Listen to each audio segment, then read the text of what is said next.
Quiero darte tantas gracias. Has trabajado en el corazón de tantos hermanos que han estado eh, preparando esta confesión de fe y que han sido tan fieles en poder reunir las doctrinas y explicarlas de una manera tan magistral, tan brillante. Señor, gracias porque tú en el año 1600 trabajaste con tu espíritu en tanta gente piadosa que nos ha dejado un legado y que nos hace tanto bien en nuestros días.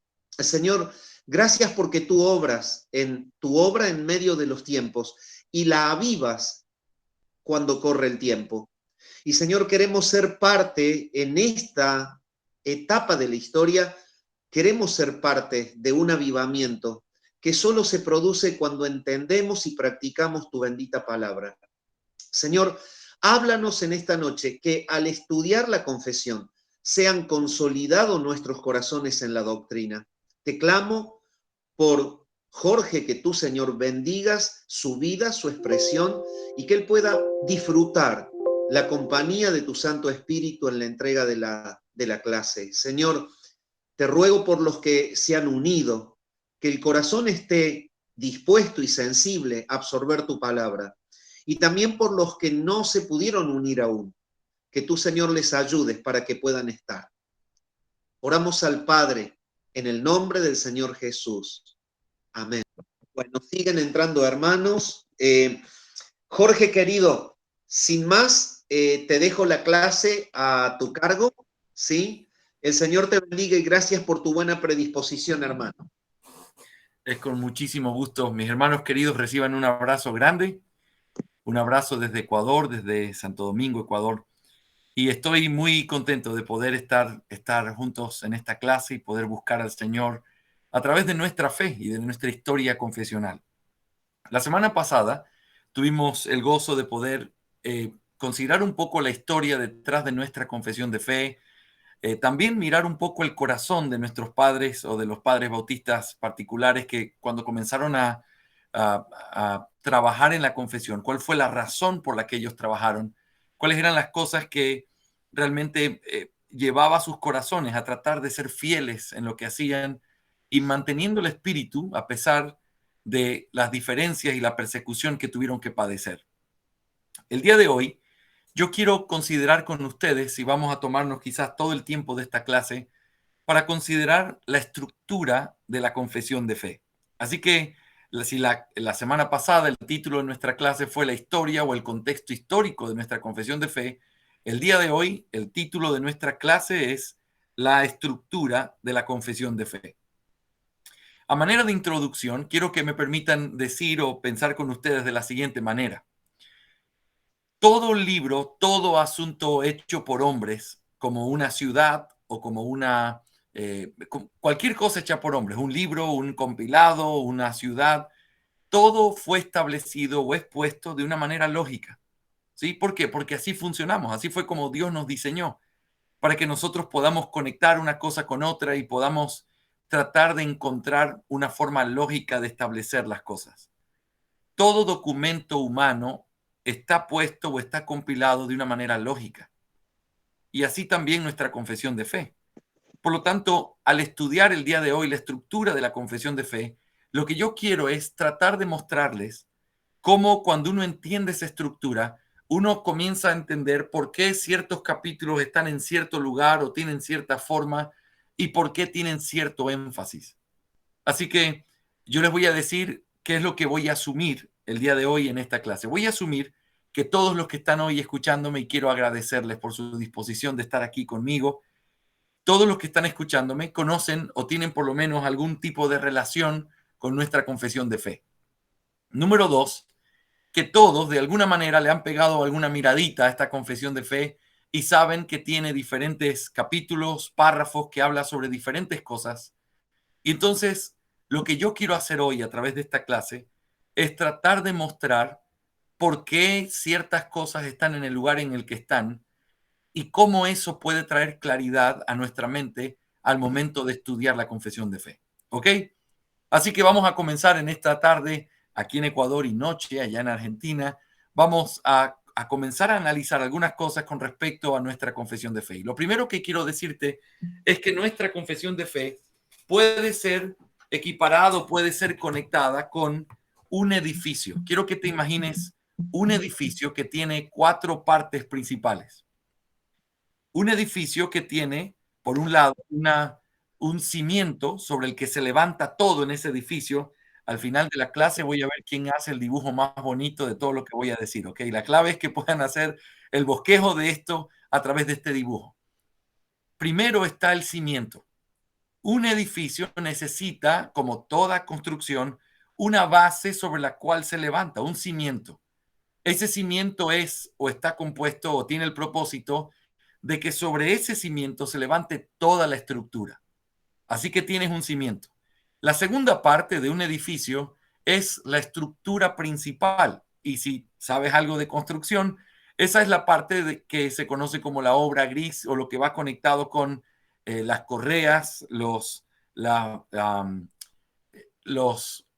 muros de contención, lo que tiene que ver con los diferentes aspectos en los que tú vas conectando o vas construyendo y se va levantando el edificio. Así que ahí están las columnas, el hierro, los bloques que constituyen la estructura de todo ese edificio.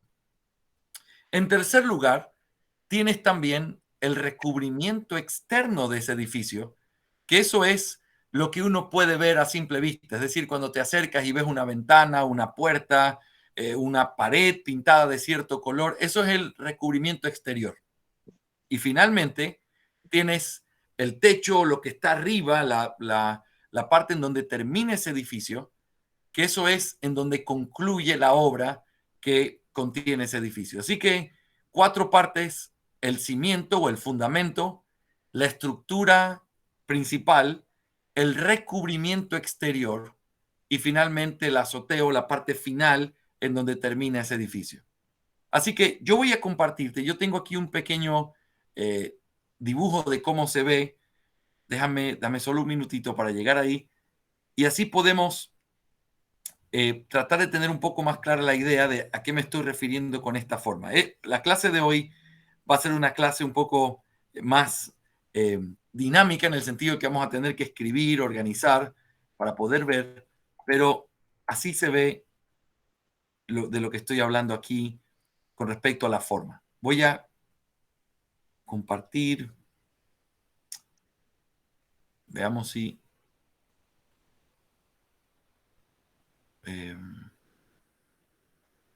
ok. Quiero saber si ustedes pueden ver un gráfico que está aquí. No sé si alguien puede abrir su micrófono y decirme si lo puede ver. Sí, sí se ve. Muy bien, muchísimas gracias. Ahora, en este gráfico que está aquí, nosotros podemos tener la idea que está detrás de todo este tema de una construcción. Fíjense, en la parte de abajo, en este cuadro, no sé si ven mi mouse, pero estoy moviendo el mouse aquí. En la parte de abajo está el cimiento. Lo que está aquí de color naranja es la estructura principal del edificio. Lo que tenemos aquí a los lados, en este color como un poco rojizo, es el recubrimiento exterior. Y finalmente en la parte de arriba tenemos la azotea o el final del edificio, donde termina ese edificio. Esto que nosotros vemos aquí es lo que nosotros podemos tratar de ilustrar de cómo se ve nuestra confesión de fe. ¿Ok? Quiero que todos tengan en mente esta edificación, porque ahora lo que voy a hacer es tratar de explicar cómo es esto y cómo se conecta y qué es lo que esto significa. ¿Ok? Vamos a empezar entonces, en primer lugar, considerando el hecho de que en el edificio el fundamento constituye la base sobre lo que todo el edificio se va a levantar. En nuestra confesión de fe, los primeros 6 capítulos tratan de esa estructura o esa base sobre la que se va a levantar todo el conocimiento o todo lo que dice la confesión de fe. Así que la base son los capítulos 1 al 6. Ese cimiento o esos primeros principios es de donde se levanta todo el resto de información que nosotros encontramos en la confesión de fe. En esos 6 capítulos, si tú tienes una copia de la confesión a la mano, yo quiero decirte que por favor veas conmigo el índice. Y si tú ves los 6 primeros capítulos, los 6 primeros capítulos tratan 3 temas principales. 3 temas principales. El primero es la palabra de Dios o las Santas Escrituras. El segundo tema es Dios. Y el tercer tema es la caída del hombre, el pecado y su castigo. Estos 3 temas que aparecen aquí son fundamentales. Mis hermanos, denme un segundito, por favor. Sí, gracias. Entonces, mis hermanos, hablando con respecto a la estructura, hemos dicho que lo primero que encontramos en la confesión de fe es el cimiento, que son los primeros 6 capítulos. Mis hermanos, en esos 6 capítulos hay 3 temas fundamentales que se tratan, los cuales son como el cimiento sobre el que se va a levantar todo el resto de la confesión de fe. En primer lugar está la palabra de Dios en el capítulo 1. En el capítulo 1 nosotros tenemos 10 párrafos preciosos que nos hablan de la palabra de Dios como necesaria, suficiente, clara, como la máxima autoridad, como aquel juez supremo en toda controversia. Eso que dice de la palabra de Dios es algo que se va a repetir constantemente en toda la confesión porque es parte del cimiento donde se levanta todo ese edificio. Así que cuando uno piensa en eso, se da cuenta que este cimiento es un cimiento sólido. Ahora, piensa conmigo por un momento. ¿Qué pasaría si en la construcción de un edificio la base se pone mal? ¿Qué pasaría si el cimiento o el fundamento de un edificio se pone mal? ¿Sabes qué pasaría? No importa cuánto dinero inviertas, no importa qué tanta riqueza o en qué barrio esté o en qué lugar se encuentre, ese edificio es cuestión de tiempo, se va a caer. Y va a haber una ruina tan grande porque si tú fracasas en el fundamento, no importa lo que hagas encima porque todo lo que está encima descansa sobre ese fundamento. Así que no puede ser de otra manera. El fundamento de nuestra fe es la palabra de Dios.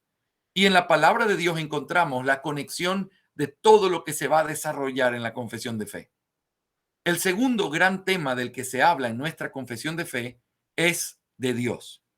Yo quiero que sepan, enseño bastante sobre la confesión de fe y no quiero hacerlo confuso, solo quiero darte algunos bosquejos. Yo le decía hoy a nuestros estudiantes, cuando sean grandes me lo van a agradecer, pero es necesario tratar de escribir este bosquejo porque es importante entender cómo está trazada la confesión de fe. Los capítulos 2 al 5 son capítulos que tratan sobre Dios, pero hay 2 cosas importantes que nos dicen sobre Dios. En primer lugar, nos hablan de su naturaleza y en segundo lugar, nos hablan de sus obras. Así que Dios es el segundo gran tema que está en el fundamento del edificio, pero la confesión de fe presenta a Dios en estos capítulos como 2 al 5, hablando de sus atributos, su naturaleza, y por el otro lado, hablando de sus obras. Así que si estás siguiendo este bosquejo que te estoy dando, el capítulo 2 habla de su naturaleza o sus atributos. Y los capítulos 3 al 5 hablan de sus obras.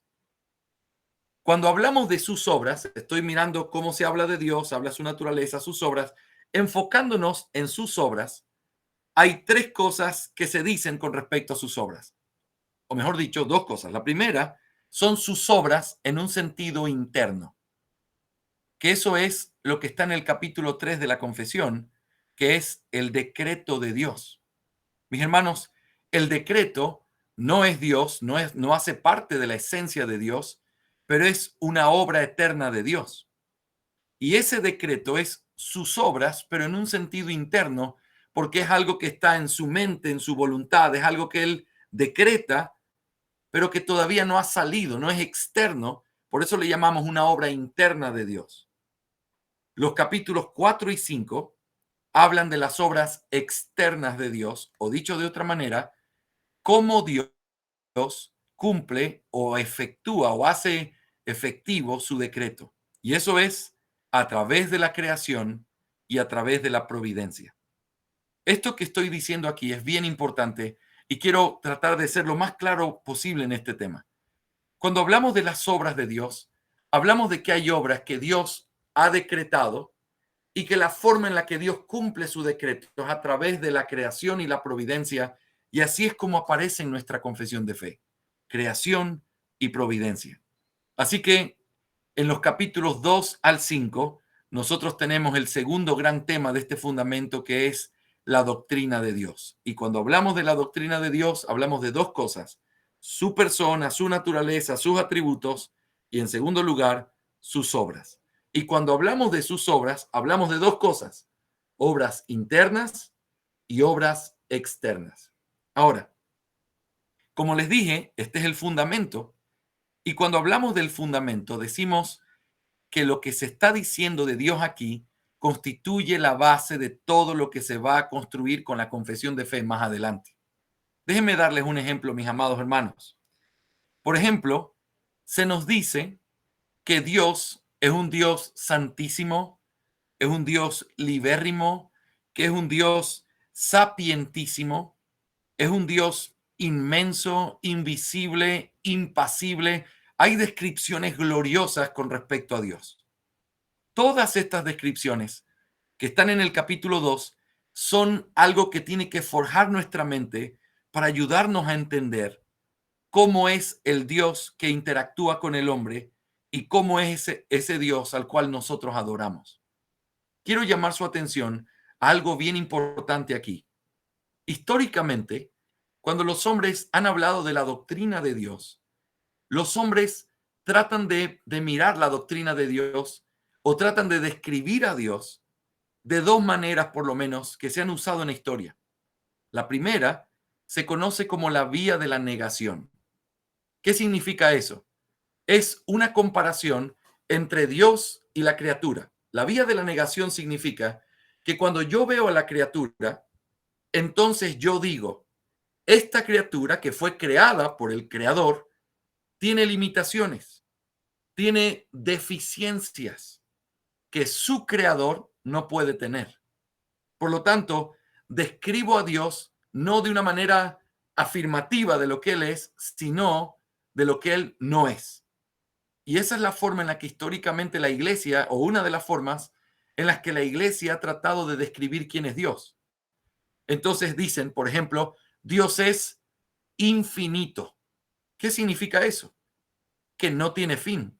Es una comparación en un sentido negativo. La criatura es finita, está limitada a un espacio, está limitado a un lugar, a un momento, a un cuerpo. Yo puedo ver a Clara, a Nilda, a Belu, a Eliana, a Israel. Puedo verlos y están definidos en el lugar donde están. Pero Dios no puede ser así.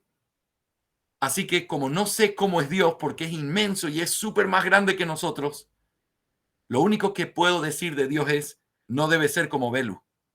Belu está definida, está limitada por el espacio. Dios debe ser infinito, debe ser inmenso. ¿Ves? Esa es la vía de la negación. En una comparación con la creación, no puedo afirmar que es Dios porque es más grande que nosotros, pero sí puedo decir qué es lo que no es. Y al decir lo que no es, estoy de alguna manera definiendo quién es. Así que nuestra confesión utiliza ese lenguaje. Él es infinito, inmenso, Él es inmortal, Él es invisible.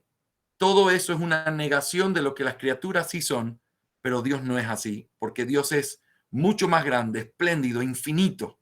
Ahora, la otra forma en la que los teólogos en la historia han tratado de definir a Dios o de tratar de describir quién es Él es lo que se conoce como la vía de la eminencia. ¿Qué significa esto? La vía de la eminencia es tratar de describir a Dios en una comparación con el hombre diciendo, y perdónenme que uso los mismos nombres porque son los que tengo aquí, vamos a hablar de Ariel ahora. Ariel es amoroso, pero Dios, que es el creador de Ariel, no puede ser como él, así que Dios es amorosísimo. Belu es paciente, eso espero, Belu, pero Dios es el más paciente, pacientísimo. Clara es justa. Mi hermana Clara, eso es lo que se espera de usted. Pero Dios es justísimo. ¿Por qué se usa ese lenguaje? Porque el lenguaje muestra un camino de superioridad, de grandeza, de eminencia, para decir, nosotros no podemos describir con exactitud quién es Dios, pero cuando lo comparamos con su creación, podemos decir, Él no es así, o Él es así, pero en una forma muchísimo más grande. Déjenme mostrarles esto en nuestra confesión de fe, solo para notar lo que estamos afirmando. Déjenme compartir correctamente aquí. Miren, por ejemplo, voy a compartir el capítulo 2 de nuestra confesión de fe. Por cierto, los que no tengan una copia de la confesión de fe como la que yo tengo aquí, con mucho gusto puedo pasársela al pastor Ariel para que pueda compartirla con todos. En el capítulo 2, párrafo 1, se describe a Dios de la forma en la que les estaba mencionando. Noten la forma de la negación. Infinito. ¿Ves? Voy a pintarlo solo como para poder reconocerlo. Infinito. Dice que Él es invisible. Ese prefijo in es una forma negativa. Aquí, sin cuerpo, tiene la misma idea, es una forma negativa. No tiene pasiones. Es impasible. Esa es otra forma negativa. Es inmortal. Eso es una forma negativa. ¿Ves? Inmutable. Inmenso. Todo eso que encontramos aquí es la forma inescrutable, etcétera. No voy a pintar el resto porque creo que la idea es clara. Es infinito. Todo esto que aparece aquí es la vía de la negación. Es la forma clásica en que los teólogos han descrito o han tratado de explicar cómo es Dios. Dios no es como su criatura, Dios es superior. Y por eso las limitaciones que sus criaturas tienen, Dios no las tiene. Pero luego también en nuestra confesión de fe aparece, y intencionalmente en esta traducción que hicimos, usamos el superlativo para poder mostrar la vía de la eminencia. En el inglés original de la confesión, aquí dice the most holy, es decir, el más santo. Pero en nuestra traducción, para poder mostrar esta eminencia, pusimos el superlativo de todas estas palabras en español para que pueda ser notado. En inglés, the most es el superlativo. Entonces, esta es una traducción literal. Por eso dice santísimo, sapientísimo, libérrimo, absolutísimo. Todas estas palabras son vía de la eminencia. Justísima voluntad, vía de la eminencia. Es amantísimo, clementísimo, misericordiosísimo, longanísimo, abundantísimo en bondad y verdad. Todo esto es la vía de la eminencia. ¿Qué significa? Que la forma en la que se describe a Dios es a través de la comparación con su creación, y cuando se lo compara, lo que se dice es, Él no puede tener las limitaciones de sus criaturas, Él debe ser mucho mayor que sus criaturas. Esta es la forma en la que se expresa en la doctrina de Dios quién es Dios. Ahora, ¿por qué les hago este énfasis, mis hermanos?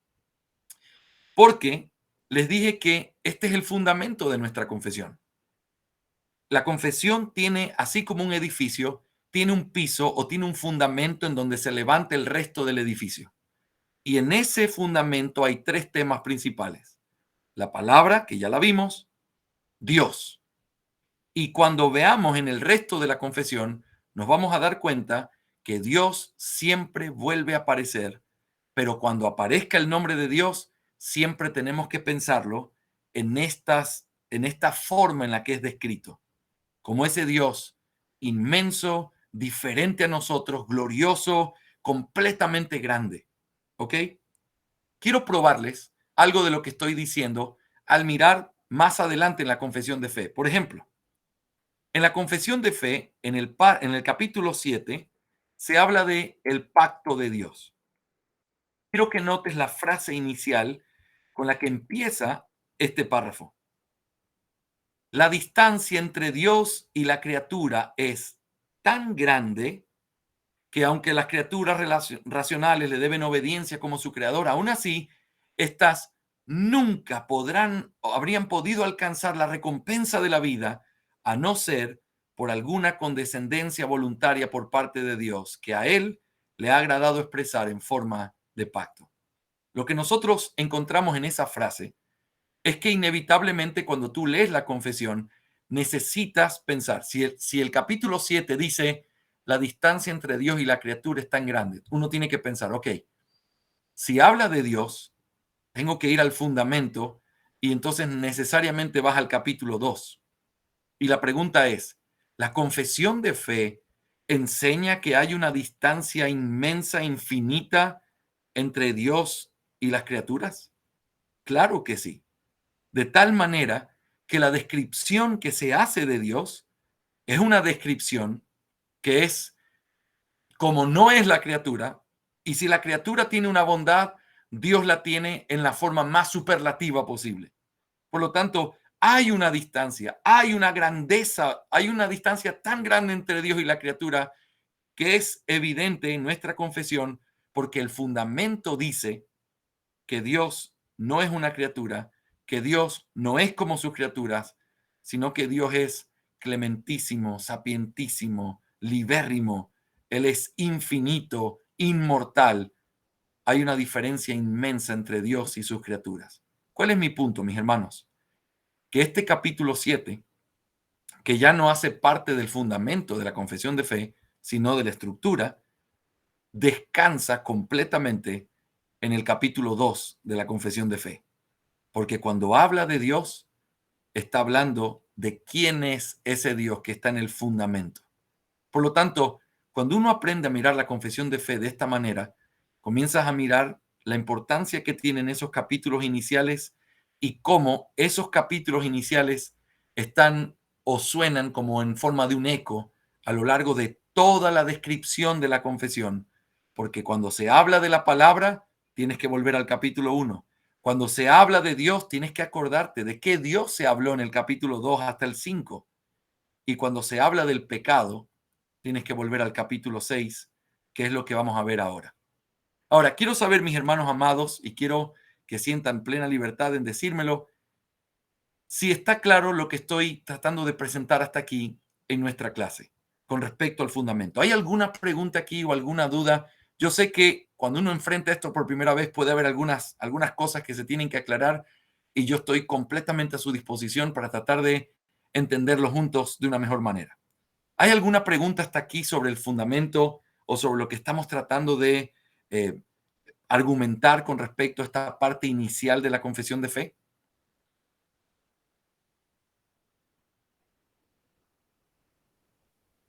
¿No?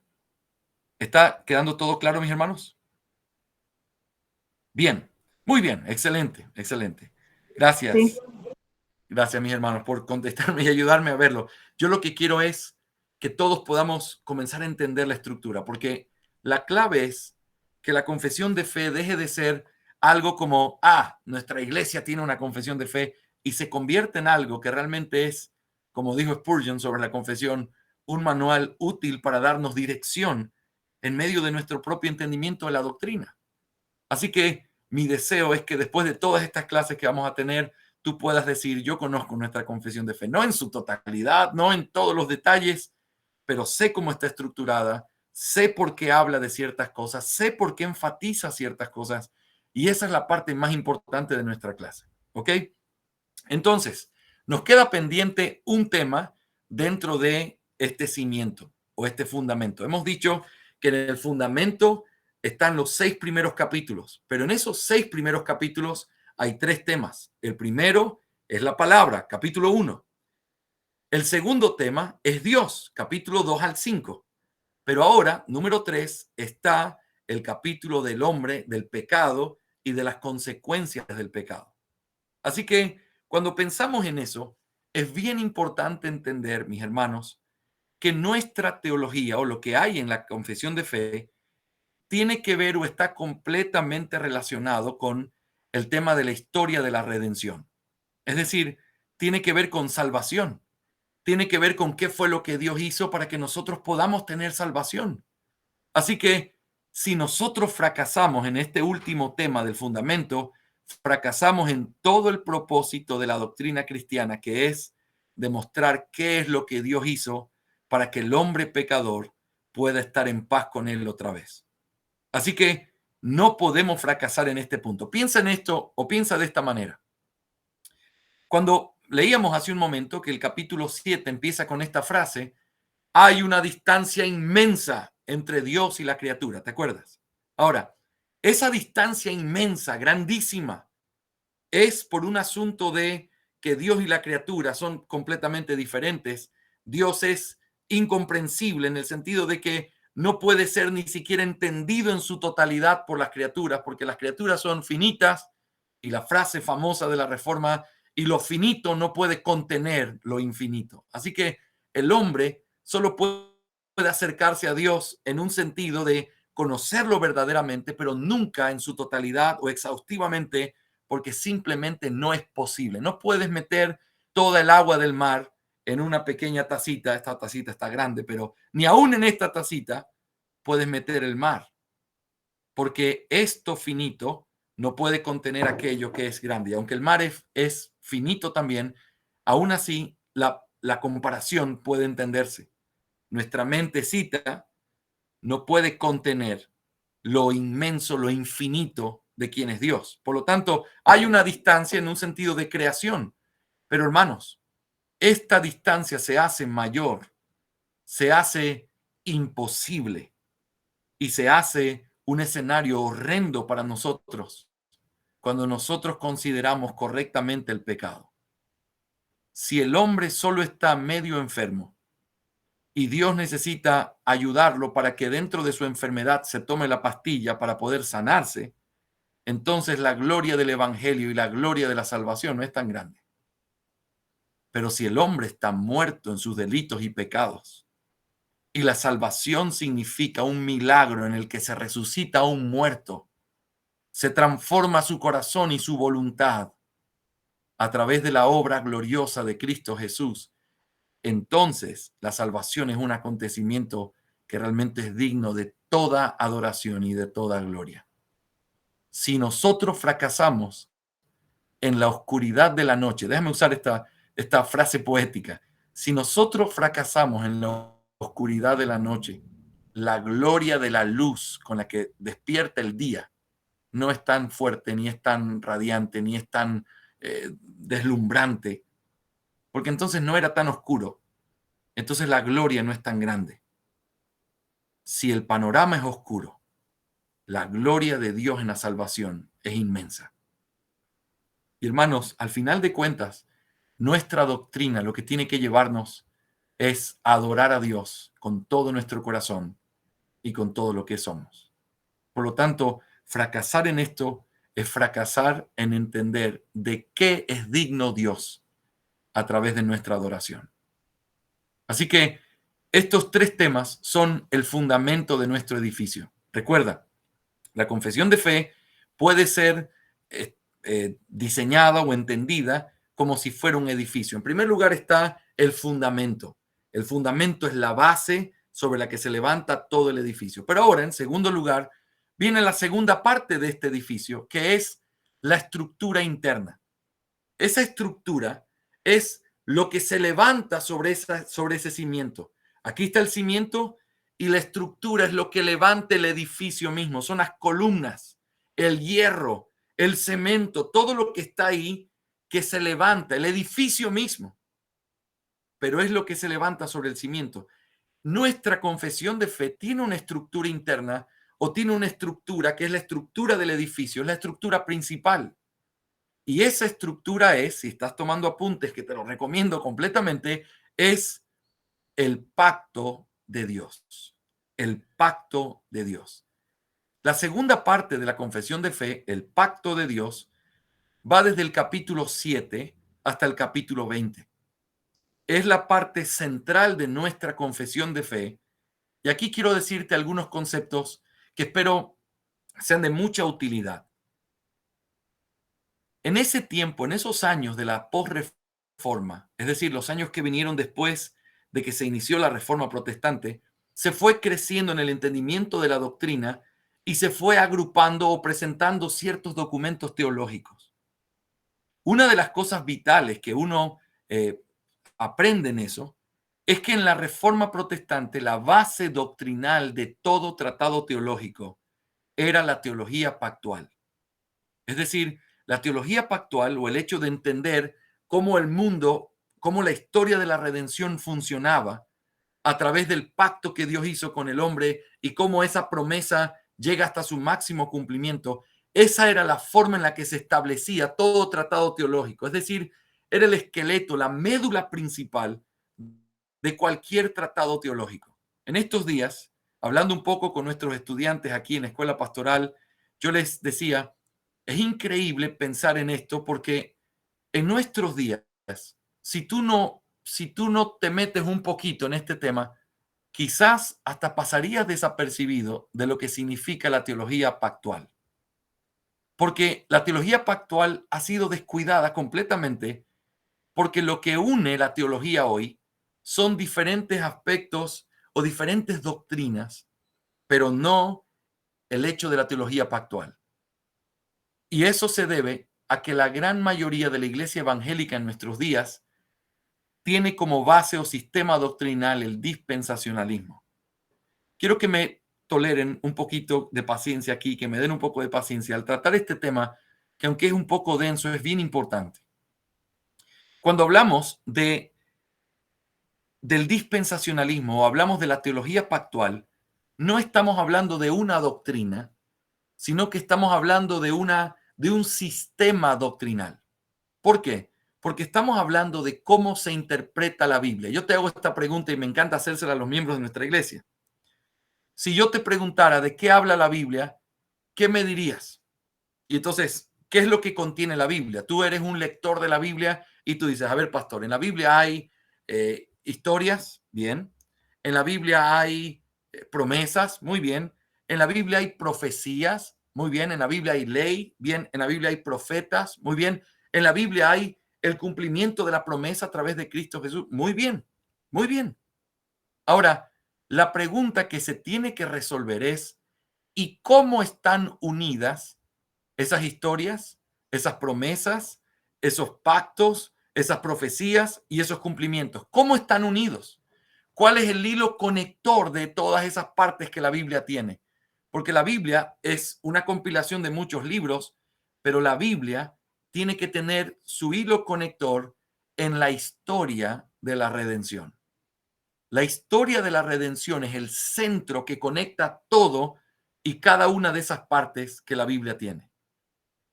El dispensacionalismo dice que la forma en la que esa historia está acomodada es a través de diferentes dispensaciones desconectadas la una de la otra, en la cual Dios trata con un hombre, le enseña ciertas cosas, le da ciertos mandatos, el hombre fracasa, Dios entonces establece otra dispensación y de esa manera interpretan la historia.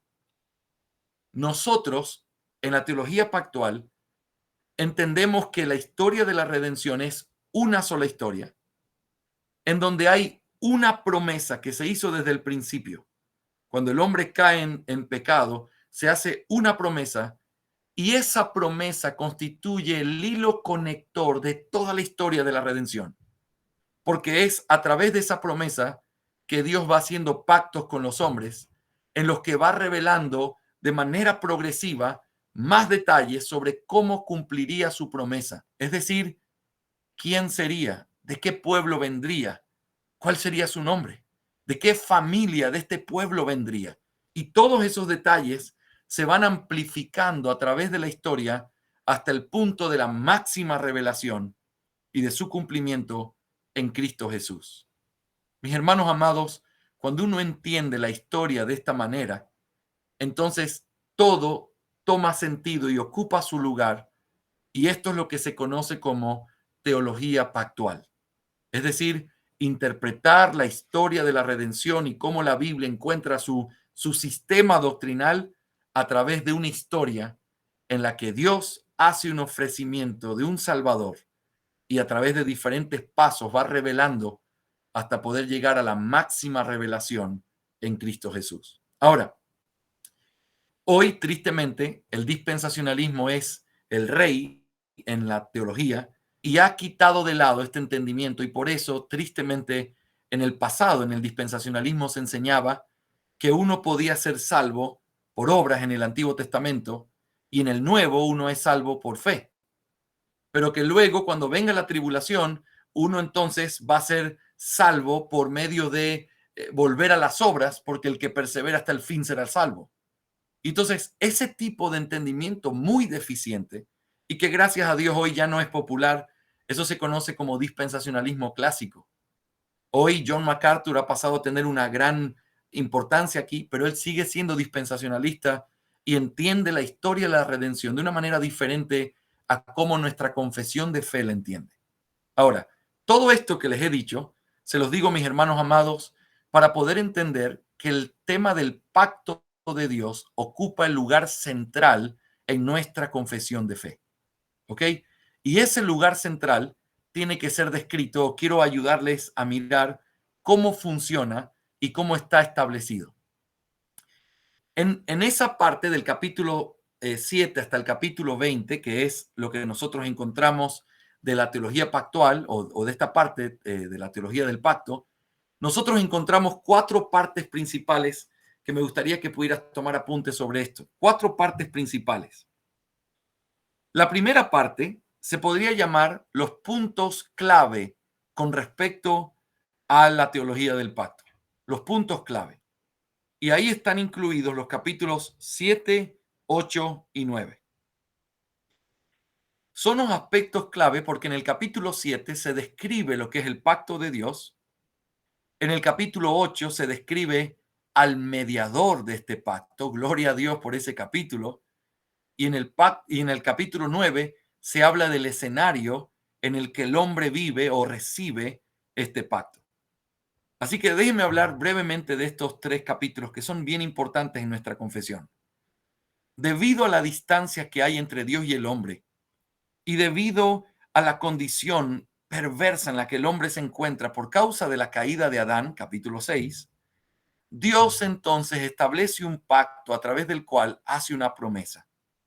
Y en esa promesa, Él promete a un redentor que vendría a la tierra para poder ocupar el lugar de ese primer Adán, para poder representar a otros hombres, y que ese segundo Adán cumpliría con excelencia lo que el primero no pudo, y a través de su obediencia justificaría a todos aquellos que él representa.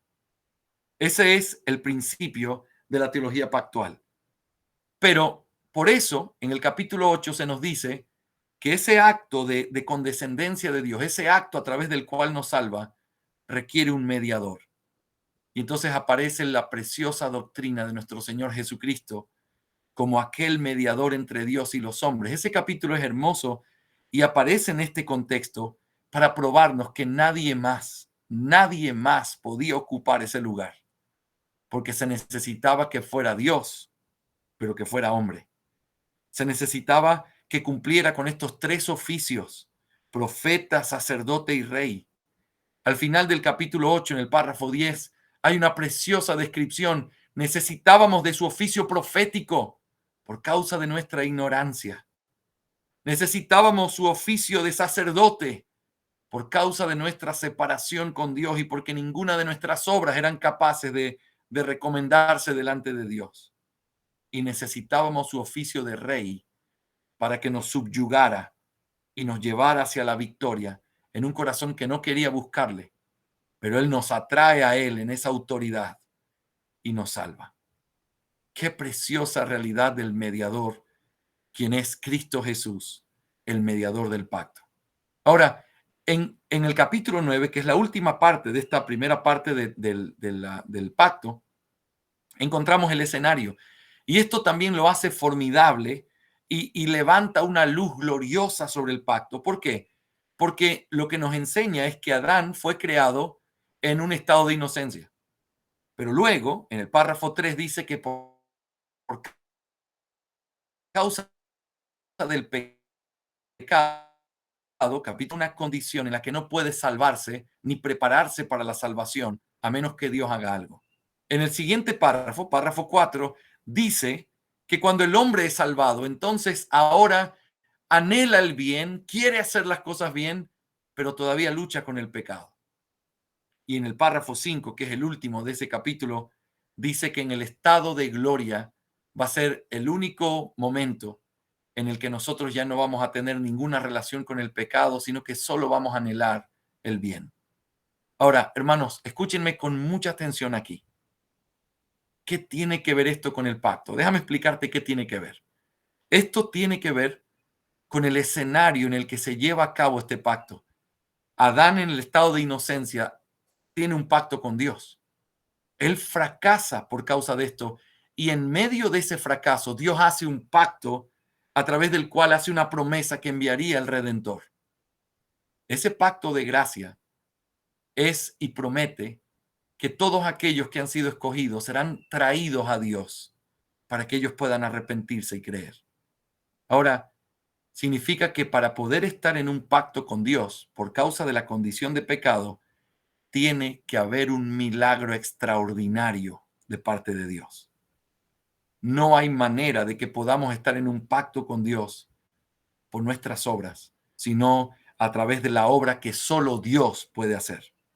Llamándonos, justificándonos, adoptándonos, eso es lo que Dios puede hacer y nosotros no. Y así es como el escenario nos ayuda a entender el por qué era necesario que Dios lo hiciera. ¿Saben por qué? Porque si Él no lo hiciera, si Él no nos llamara eficazmente, si Él no nos justificara o nos adoptara, nosotros estaríamos perdidos sin oportunidad de nada, porque se necesitaba su intervención.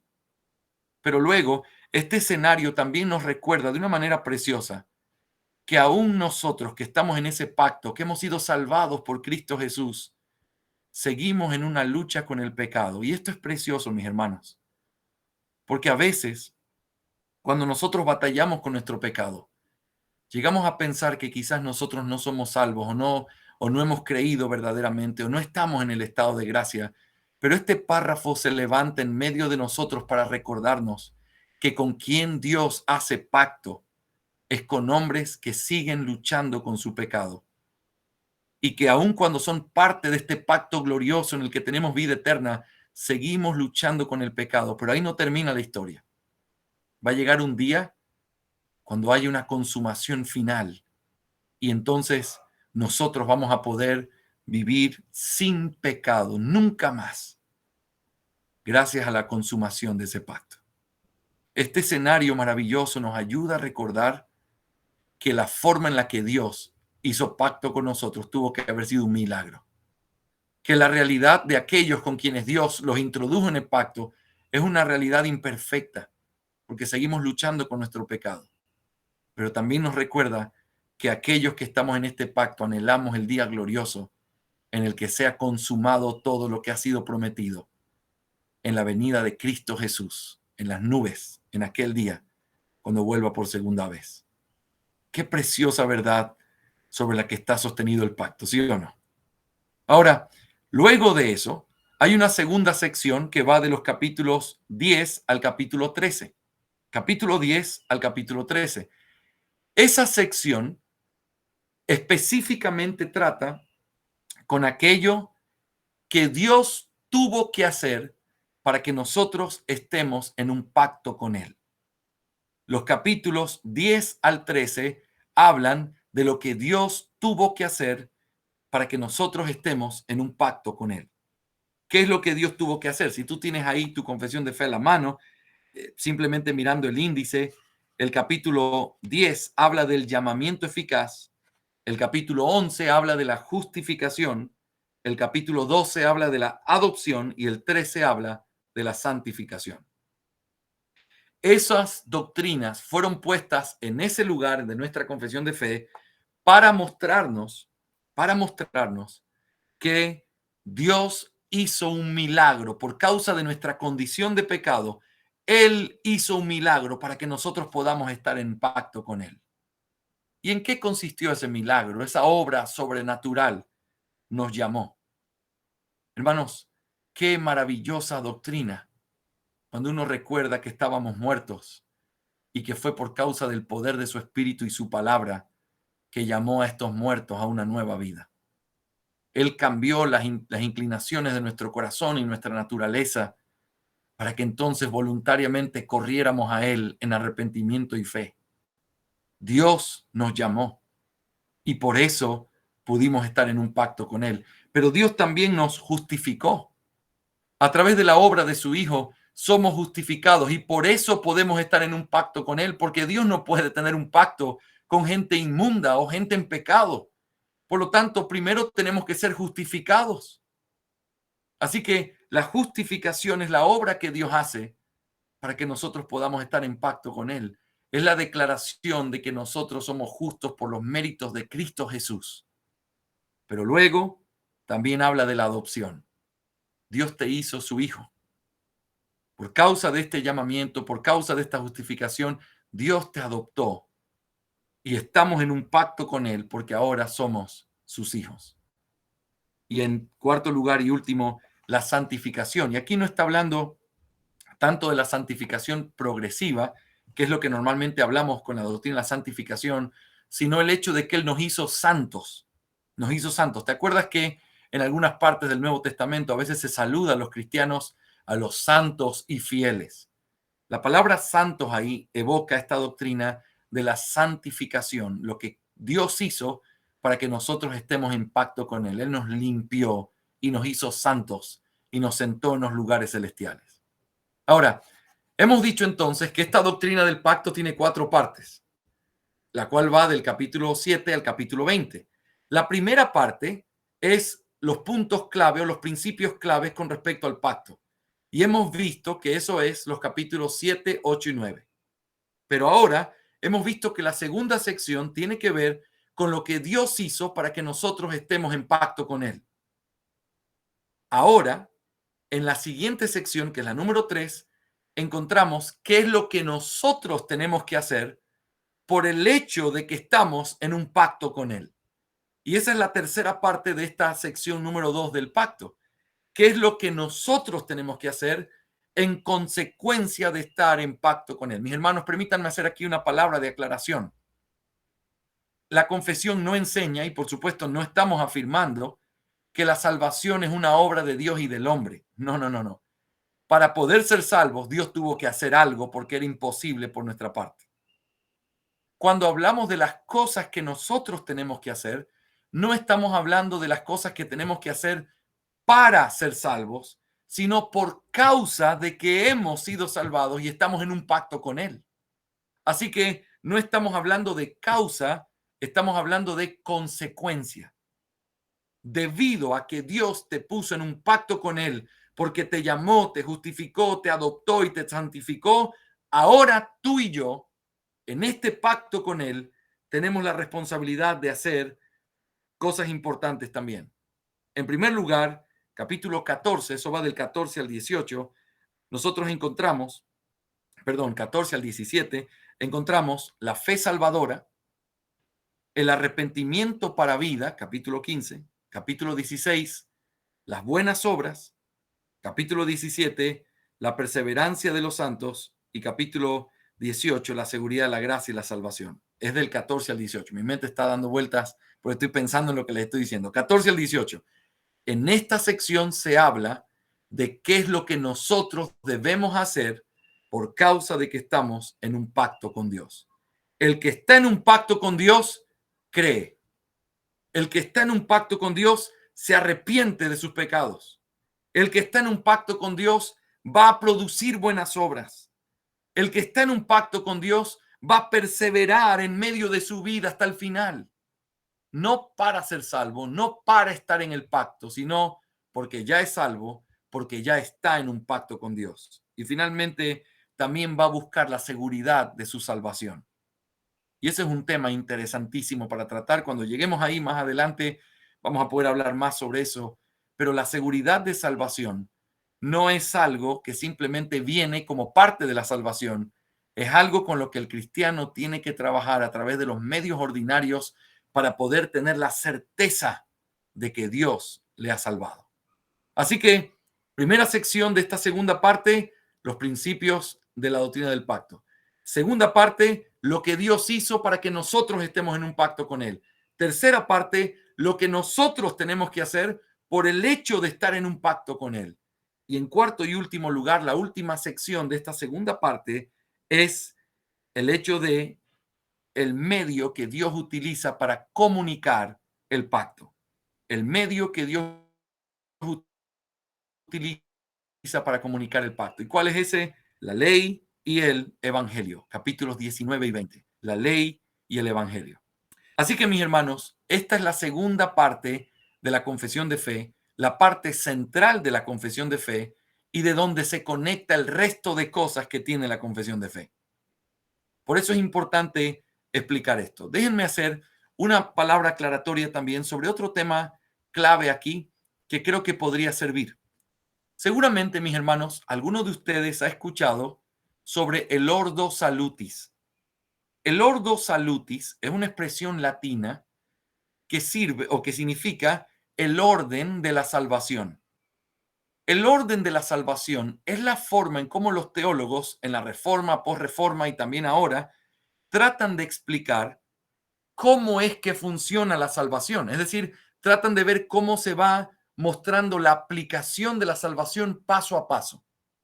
Entonces, en el Ordo Salutis no hay un orden de tiempo, sino un orden de lógica, de causa y efecto. Déjenme explicar cómo funciona. Cuando uno trata de explicar la salvación, de hecho eso es lo que estoy haciendo en nuestra iglesia el día de hoy, en los días domingos en la escuela dominical, estoy enseñando el Ordo Salutis, el orden de la salvación, para poder meditar en cómo fue que fuimos salvados y cuál es el proceso que Dios usó. Pero noten esto, la Biblia enseña que lo primero que sucede cuando somos salvos es que el Señor tiene que regenerarnos a través de su llamamiento eficaz. Si no nos regenerara, nosotros no podríamos creer. El siguiente paso, después de haber sido regenerado, es que entonces el Señor nosotros nos arrepentimos y creemos por causa de que hemos sido regenerados. Eso se llama la conversión. Después de eso, por causa de que nos hemos arrepentido y hemos creído, entonces Dios nos justifica. Porque dice que somos justificados, ¿por qué? Por medio de la fe. Así que cuando creemos, somos justificados. Pero luego que somos justificados, dice la Biblia, que por el hecho de ser justificados, Dios nos adopta como sus hijos. Luego de ser adoptados como sus hijos, dice la Biblia, Dios envía a nosotros el Espíritu de su Hijo, a través del cual clamamos Abba Padre. ¿Te acuerdas de Romanos 8? Y la idea de eso dice que es por causa de que somos sus hijos, es que Dios envía el Espíritu de su Hijo a nosotros. ¡Wow! Significa que recién aquí es donde el Espíritu viene a morar en nosotros. Y luego, por causa de la morada del Espíritu, comienza el proceso de santificación. Ahora, quiero explicar bien esto, mis hermanos. Eso no significa que hay alguien por ahí diciendo, yo he sido regenerado, pero todavía no me he convertido. O que hay alguien por ahí diciendo, no, yo ya me convertí, pero estoy esperando que Dios me justifique. No, no es así como funciona. Esto funciona realmente en el mismo momento. Cuando Dios te regenera, tú crees y te arrepientes, Dios te justifica, por lo tanto Dios te adopta, Dios envía su Espíritu y comienza el proceso de santificación en tu vida. Pero hay un orden de causa y efecto. Pero ese orden no es un orden de tiempo, sino solo de causa y efecto. Ahora, ¿por qué les digo todo esto? Escuchen esto con atención. Porque a veces uno trata de encontrar ese mismo orden en nuestra confesión de fe. Pero ese no es el orden en el que están puestos los capítulos de nuestra confesión de fe. No porque no puedas encontrar este ordo salutis en ese orden correcto, sino porque la forma en la que se presentan estas doctrinas es de la forma que te mencioné. Estas doctrinas aparecen en primer lugar como lo que Dios hizo para que nosotros estemos en pacto con Él, y luego qué es lo que nosotros debemos hacer por causa de que estamos en pacto con Él.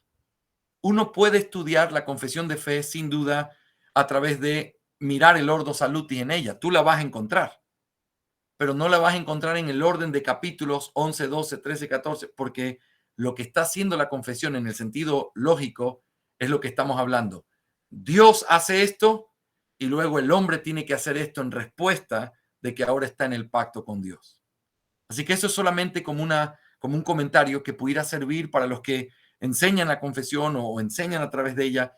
Puedes utilizar el ordo salutis aquí, pero no estás siguiendo el orden lógico de la confesión, porque el orden lógico de la confesión es que cuando habla del pacto, primero te muestra el fundamento, luego te dice qué hizo Dios para que estemos en pacto con Él, luego te dice qué tenemos que hacer los hombres ahora que estamos en pacto con Él, y luego te dice cuáles son los medios que Dios utiliza para comunicar el pacto a su pueblo. Eso es la segunda parte de esta estructura de la confesión de fe. Ahora, quiero saber, mis hermanos amados, sé que he dicho 20,000 cosas y perdónenme si he hablado muy rápido, pero si hay dudas sobre este tema que hemos visto hasta aquí, no quisiera ir a la siguiente parte del edificio, podríamos dejarlo sin problema para la próxima semana, si es que hubieran preguntas aquí que tuviéramos que analizar o pensar con respecto al orden de la confesión de fe. ¿Alguien tiene alguna pregunta o comentario? Sería muy bienvenido y me encantaría escuchar un acento cordobés hablando y haciendo preguntas sobre este tema. ¿Alguien tiene preguntas o dudas sobre esto, mis hermanos? Esta última parte, perdón, Jorge, esta última parte, recuerden que la habíamos un poquito programado para que sea la última parte de preguntas y respuestas. De 20 a 21 va a haber exposición y de 21 a 21 a 25 habíamos dicho de hacer preguntas y respuestas. En el caso de que no haya, el tiempo lo puedes utilizar tranquilamente para seguir el desarrollo, amado hermano, si así te parece. Pero sí, los hermanos, siéntanse en libertad de empezar a preguntar, en el caso de que tengan preguntas justificadas.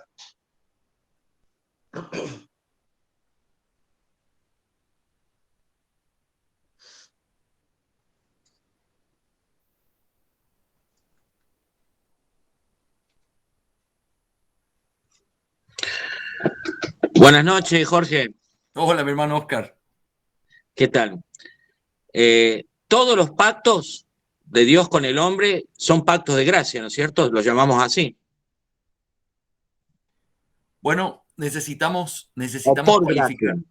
Sí, necesitamos cualificar un poco eso. Es maravillosa esta doctrina, pero necesitamos decirlo de esta manera.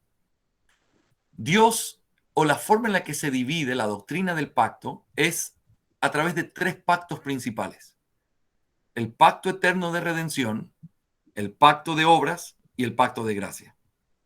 El pacto eterno de redención es el acuerdo intratrinitario de que Dios salvaría a su pueblo a través de su Hijo.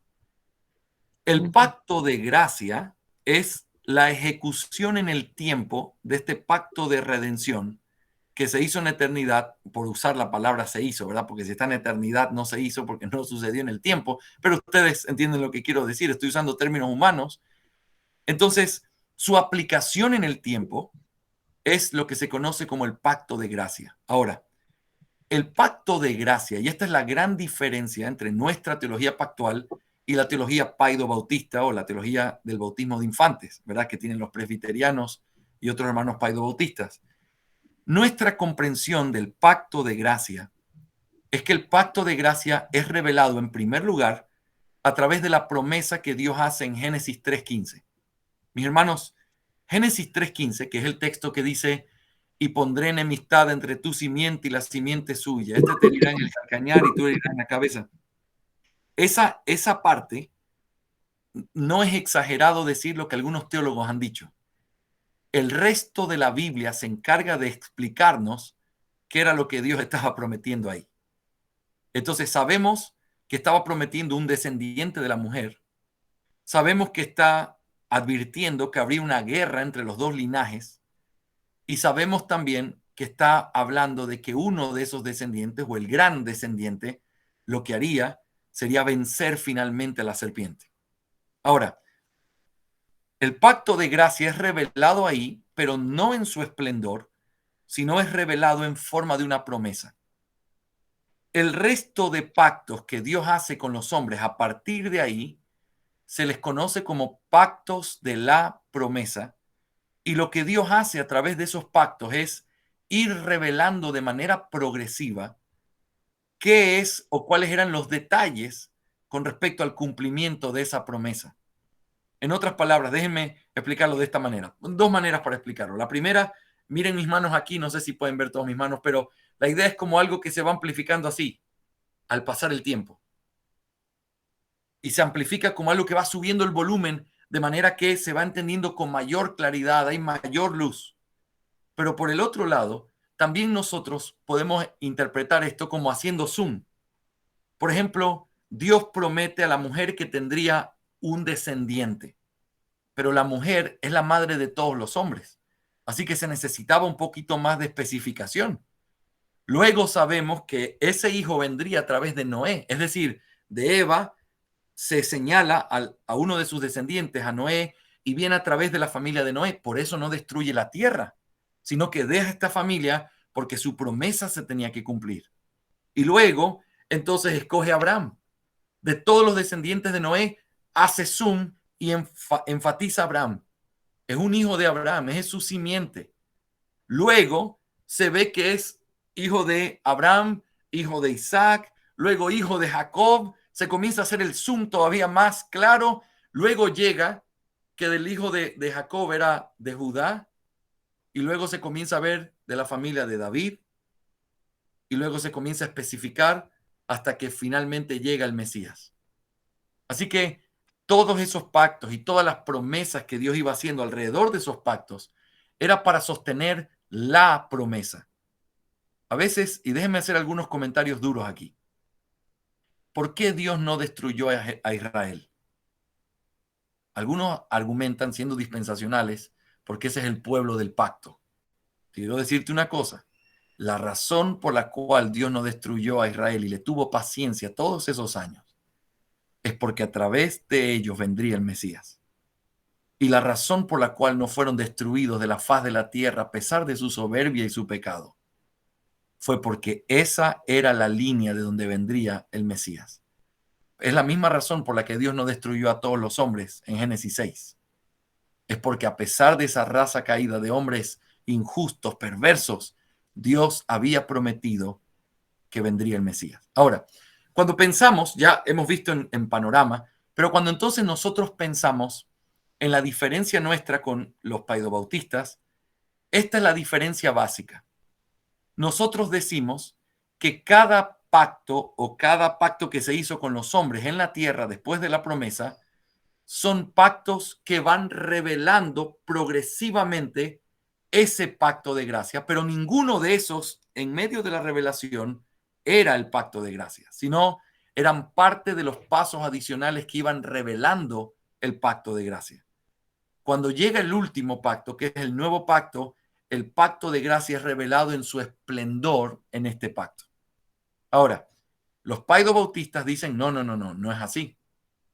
No es que hubo una forma progresiva, realmente el pacto de gracia estuvo en la tierra desde el principio y lo que nosotros tenemos son diferentes administraciones de ese mismo pacto. Así que cuando ellos hablan de esa manera y dicen que el pacto de gracia ya fue un solo pacto, pero diferentes administraciones, lo que eso hace es que tiene implicaciones muy serias en la práctica, como por ejemplo el hecho de encontrar en los pactos una especie de conexión o continuación, de manera que no importa si no lo dice en el Nuevo Testamento, si eso está en el pacto del Antiguo, entonces debe estar en el Nuevo, aunque no se mencione. Y eso es, por ejemplo, lo que pasa con el bautismo de infantes. ¿Por qué ellos bautizan niños? No porque ellos creen que el bautismo los va a salvar, sino porque ellos creen que como el pacto de gracia es el mismo que estuvo en el Antiguo Testamento también y en el Nuevo simplemente está aquí también, son dos administraciones diferentes, así como en el antiguo pacto, que para ellos es el pacto de gracia en su esplendor, ellos tenían que circuncidar a los hijos de los creyentes, así también en el nuevo pacto, entonces se tiene que bautizar a los hijos de los creyentes.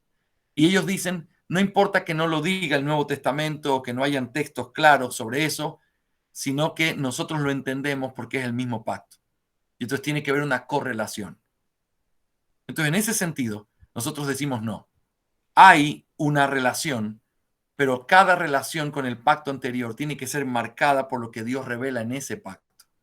Así que el nuevo pacto es el pacto de gracia. Y volviendo a la pregunta, Oscar querido, en toda esa progresión o revelación del pacto de gracia a través de pasos adicionales, podemos afirmar que los pactos que Dios hizo con los hombres son parte de esos pasos adicionales que Dios iba revelando hasta llegar a la máxima expresión en el nuevo pacto. Eso, mi hermano amado.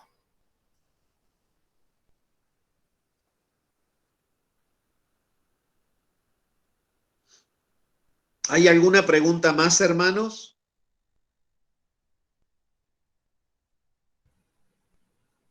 Quisiera saber si estamos claros sobre la estructura, sobre la forma en la que nuestra confesión se conecta, sobre lo que hemos visto, lo que estoy tratando de ilustrar, si se entiende el por qué está construido de esta manera y qué hay en cada parte. Si tienen alguna duda sobre eso, me encantaría, sobre eso o sobre cualquier cosa, mis hermanos, me encantaría escucharlos porque eso me ayuda a entender si realmente se está entendiendo bien la idea, si hay algo que yo pueda mejorar para que sea un poco más clara la clase. Estoy a su disposición y mi anhelo es que terminemos después de todas estas clases que vamos a ver diciendo, ahora entiendo un poco mejor nuestra confesión, entiendo mejor nuestra doctrina. Buenas noches, hermano. Hasta ahora clarísimo, la verdad que muy claro. Gracias. Gracias, mi hermana Clara. Muchas gracias.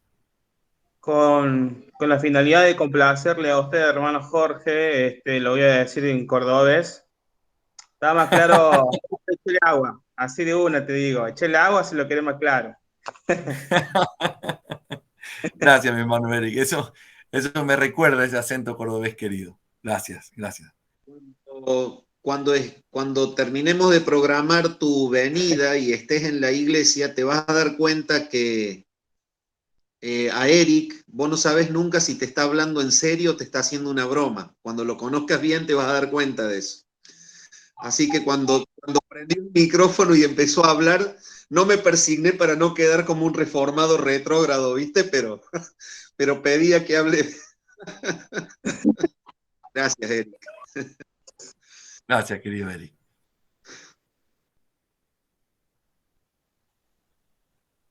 ¿Hay alguna pregunta más, hermanos? Este es un tiempo justamente para preguntar. Acabas de decir, Jorge, que con respecto al pacto, los pactos intermedios entre, digamos, el de obras hecho con Adán en el Edén y el de la gracia manifestado en Cristo, son pactos de promesa que van, digamos, cumpliendo paulatinamente la llegada del pacto de gracia, ¿verdad? Así mismo. Exactamente. Como una evolución progresiva en el plan de la redención a través de pactos intermedios. Sí, es como lo dice la confesión. Son pasos adicionales hasta llegar a su máxima revelación en el nuevo pacto. Bien. Esto, déjenme solo filosofar con ustedes sobre algunos aspectos importantes aquí. Por ejemplo, les voy a dar un ejemplo de la importancia de una doctrina como esta. Al ser pastor, a mí me encanta pensar en cómo esto se aplica a la vida y a la iglesia, ¿ok? Porque uno podría decir, oye, estos temas tan complejos son súper, qué lindo, che, hablar de estos temas, pero no sé cómo se aplica esto a la vida. Quiero decirles cómo esto afecta. Esto afecta, por ejemplo, hay iglesias que dicen lo único que se debe tocar en el culto es los instrumentos que aparecen aprobados en el libro de Salmos, donde se dice que tienen que ser instrumentos de cuerda. Por ejemplo, por darles un ejemplo de una de las muchas posturas. Y entonces ellos dicen, ¿y de dónde tú sacas eso? Ellos dicen, bueno, es que el libro de Salmos era como la especie de la teología musical para los hermanos en el antiguo pacto. Así que eso tiene que seguirse manteniendo el día de hoy y por eso solo pueden ser instrumentos de cuerda. Para un paido bautista que entiende que el antiguo pacto es o tiene conexión con el nuevo y que simplemente es el mismo pacto de gracia, pero en dos administraciones distintas, quiero que se imaginen, es como que fueran dos cuadros así, donde aquí lo que hay, los elementos que hay, se tienen que repetir aquí, porque es el mismo pacto, solo que dos administraciones diferentes, así que tiene que haber una correlación. Entonces ellos dicen, si aquí dice solo instrumentos de cuerda, aquí también deben haber solo instrumentos de cuerda. Yo lo puedo entender de alguien que tiene una teología deficiente pactual como un paido bautista, pero un bautista nunca puede argumentar eso porque para nosotros el libro de Salmos tiene una importancia grandísima, fue escrito para nuestra enseñanza, pero el libro de Salmos no constituye la base o la constitución de cómo nosotros entendemos qué es lo que Dios pide en el nuevo pacto. ¿Por qué? Porque piensen, si es así, entonces lo que está aquí no necesariamente es lo que estaba aquí. Y aunque lo que estaba aquí era una parte importante de ese proceso, al estar aquí es esto lo que rige en este pacto. No es así como para encontrar correlación, sino que es así para saber que hay una discontinuidad, a pesar de que vemos esto como parte del proceso, no es esto lo que rige aquí, sino lo que está aquí. Entonces, en el nuevo pacto, lo que Dios nos ordena en el culto público es el canto congregacional. Y entonces no habla de instrumentos. Por esa razón, nosotros decimos que en una iglesia bautista reformada, los instrumentos son una circunstancia que no están ordenados por Dios en el sentido de que no se dice estos instrumentos sí o estos no. No hay ninguna prohibición de instrumentos ni tampoco ninguna aprobación porque no son un elemento, sino algo que acompaña el elemento. ¿Qué quiero decir con esto?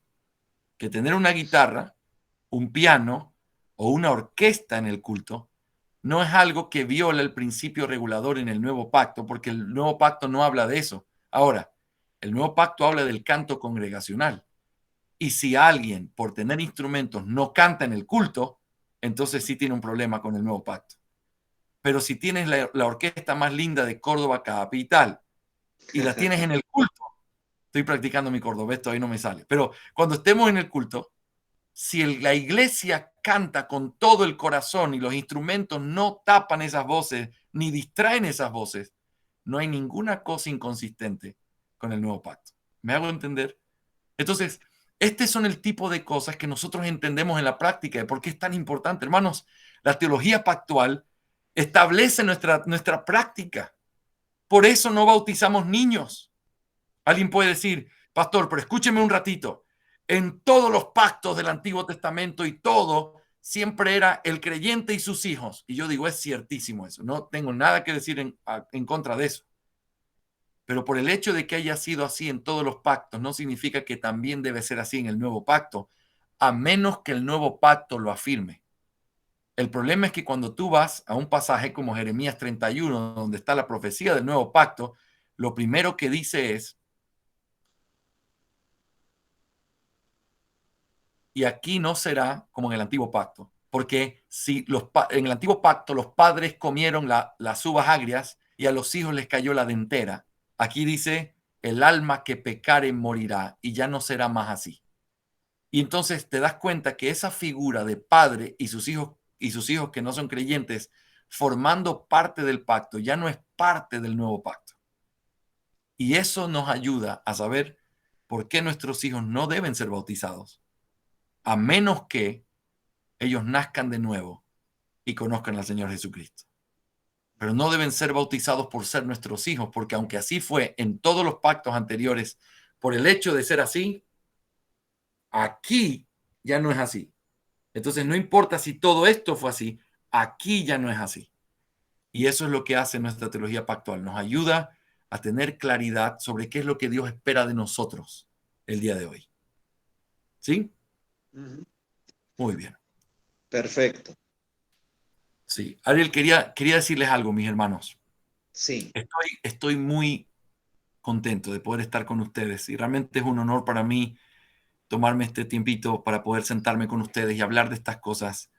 Realmente quiero ser útil en lo que ustedes necesiten. Y es mi oración y estamos orando para que el Señor use estas clases para mucho bien, para ánimo de ustedes, para enamorarlos de nuestra fe, porque es una fe preciosa y que sigamos creciendo en eso. Pero quiero que sepan también y les ruego que puedan orar por mí. Y como le decía Ariel al principio, aunque no tengo ningún temor de tomar este compromiso con ustedes a largo plazo, mi horario a veces es un poco difícil, como lo que va a suceder la semana que viene. El día sábado estoy saliendo para Estados Unidos por una reunión que tenemos con el seminario y entonces yo vuelvo el día jueves, pero el miércoles es muy probable, no digo todavía que no, pero es muy probable que quizás no podamos tener nuestra clase. Entonces, quiero adelantarles eso y pedirles disculpas anticipadas, pidiéndoles y rogándoles que eso no los desanime, ¿ok? Tolérenme y ténganme un poquito de paciencia en esto. Vamos a hacerlo y vamos a meterle todo aquí, pero a veces es un poco difícil con mi tiempo y les ruego que puedan orar por mí también. Así que yo les confirmo a través del pastor Ariel la próxima semana cómo voy a estar. Cuando estoy fuera de mi oficina es difícil controlar mi tiempo, pero yo les confirmo, y Dios quiera que podamos reunirnos sin problema, porque no quiero que se olviden lo que vimos hoy, así que, y tenemos que continuarlo la semana que viene, Dios mediante. Así que yo les confirmo y quiero que sepan que realmente estoy complacido de poder estar con ustedes, Bien. mis hermanos. Gracias, Jorge, por tu aclaración. Sé que tenés que a las 21:30 tenés compromiso de reunión de oración. Entonces, lo que vamos a hacer es orar al Señor para terminar la clase de hoy. Solamente los hermanos salen de la llamada y me quedo 2 minutos literales de reloj con vos, Jorge, pero oramos para terminar la clase y que no le restemos a él más tiempo. Padre, gracias quiero darte por este tiempo. Gracias, Señor, porque tu palabra nos ha dejado la enseñanza de todo tu plan. Un plan de redención llevado a cabo, Señor, que has planificado desde la eternidad y lo has cumplido en Jesucristo. Gracias, Señor, porque el estudiar la confesión nos afirma en la comprensión de la doctrina y nos capacita para entender la Biblia en un mensaje general, la Biblia como un todo. Y Señor, gracias porque Cristo, siendo el mensaje de la Biblia, lo podemos ver más claro y más brillante entendiendo la confesión. Señor amado, bendice la iglesia que está siendo alimentada y bendice a nuestro amado pastor Jorge Rodríguez también en su tarea de explicar y de enseñar la confesión de fe. Oramos al Padre en el nombre del Señor Jesucristo. Amén.